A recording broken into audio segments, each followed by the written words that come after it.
scheduling. I'm Marjel Erin C. Guillermo. And I'm Princess S. Ursula. I'm Annalisa Aquino. And we are the Pabebe Girls! Hi! First come, first serve. Process that requests the CPU first is allocated at CPU first, also called FIFO, preemptive or non-preemptive, used in batch system, real-life analogy. This is the example of first come, first serve. Process 1, 2, 3, duration. Yan yung kung ilang oras yung process mo. Order, bilang lang yan. Arrival time, kung anong oras dumating at natapos yung process. Unfortunately, however, first come first serve can yield some very long average wait time, particularly if the first process to get there takes a long time. Example, yung burst time, yung dalawa 3-3 lang. Yung isa naman 24 hours. So long, matagal yung process na gagawin sa kanya. CPU scheduling. Whenever the CPU becomes idle, it is the job of the CPU scheduler, aka the short-term scheduler, to select another process from the ready queue to run next. Preemptive scheduling. CPU scheduling decisions take place under one of four conditions.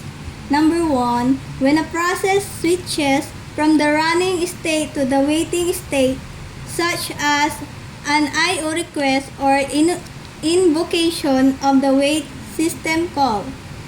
Number 2, when a process switches from the running state to the ready state, for example, in response to an interrupt.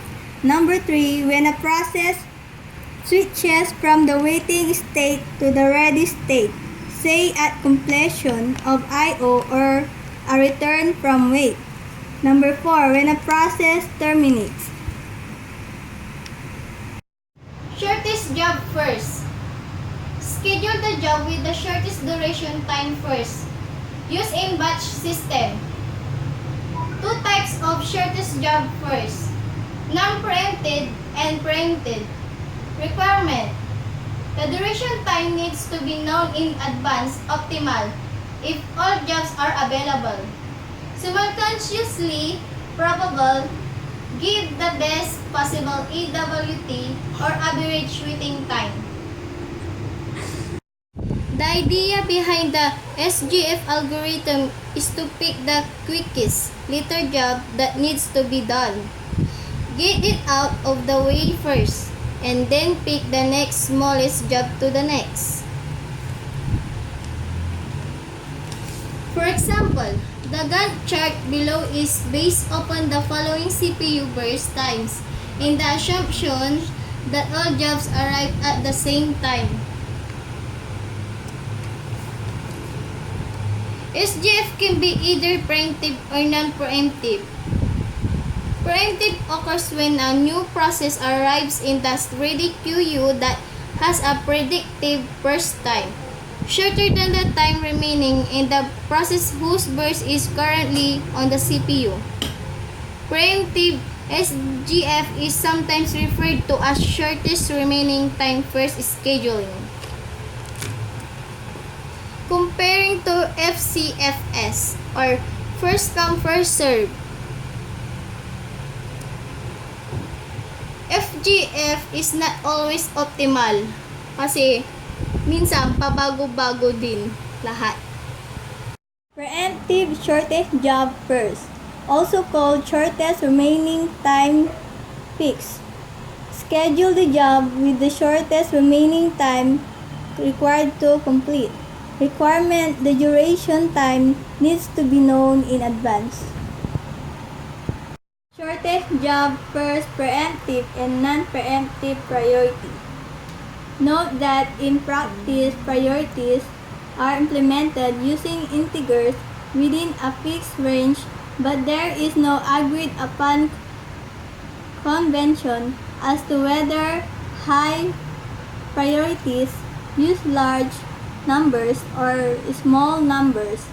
This book uses low numbers for high priorities without being the highest possible priority.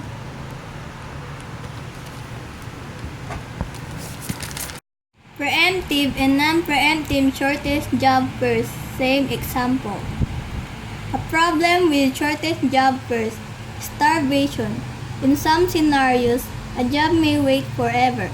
Example, shortest job first. Process with duration time of 1 hour arrives at time 0. But every 1 minute, a shorter process with duration time of 2 minutes arrives. Result of shortest job first and never gets to run. Priority, preemptive, and non-preemptive is a more general case of shortest job first, in which each job is assigned a priority and the job with the highest priority gets scheduled first. Shortest job first uses the inverse of the next expected burst time as its priority. The smaller the expected burst, the higher the priority.